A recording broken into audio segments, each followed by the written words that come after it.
Hi guys, तर बादशाह स्वागत तुमचं पुन्हा एकदा आपल्या नवीन मिनी ब्लॉग मध्ये. मग निघलो सकाळी कॉलेजला जायला. न ह्यो बघा ताल्याचा व्ह्यू. न बसलो बस मध्ये, न बघा गर्दी. बसलो तर नव्हतंच, उभाच होतो. उभा राहायला जागा नव्हती. बसलो पनवेलच्या बस डेपोवर. न इथं सगळ्या लागलेल्या बस. ना कॉलेजच्या बाहेर गेलो तर आला स्वरात, दाखवला हात. न गेलो कॉलेजमध्ये तर भेटली पोरा मधल्या सुट्टीन.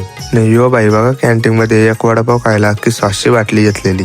चालू होती इकडे शालेन डान्स प्रॅक्टिस. न बघा कशी नाचता. आलो वर्गात आणलेला स्वरात बाईने त्यांच्या एंटरप्राइजेसचं कार्ड. नाही पोऱ्या बघा कसा बेंच खाली आपले डान्स प्रॅक्टिसला ना जायसाठी. मग कोणीच नव्हतं वर्गात. असंच ऑफ लेक्चर होता, मग कारलाच नाही आपण. पोऱ्या बघा कसं बघतं. तसंच कॉलेज सुटल्या गेलो. गार्डन मध्ये भेटला सक्षम, स्वराज, मिथिल, सर्वेश आणि प्रेम. याचा पण नाव प्रेमच आहे. तशीच भेटली वेळ आणि ती बघा कशी नका दाखवतं. मग निघलो तसाच एकटाच घरी यायला. न सूर्याचा ऊन लागवता लई जोरात. भेटला तसंच रस्त्यात प्रणव आणि संस्कार लाजत होतं. मग तसंच स्वयंबाईच्यावर पण निघलो घरी यायला. न रस्त्यान बघा इथं किती ट्रॉफिक लागले, अख्खा जाम झालता. सगळ्या गाड्या मोठ्या लागलेल्या. मग तसंच संध्याकाळचे गेलो, नवीन अड्डा बनवले तिथेशी. फेरालता बैलांचा मस्त पळाली ही गाडी. जेलू फार्म हाऊस वर तर ही पराल त्या अंगात हवाला. ना बघा कशी उभी अडकताना आणि एकटकली. न या बाईच्या बाईकचा संपलेला पेट्रोल मग दिला त्याला स्कूटीची पेट्रोल काढून. जर आजचा ब्लॉग आवडला असेल तर नक्कीच लाईक, फॉलो, कमेंट आणि शेअर करायला विसरू नका.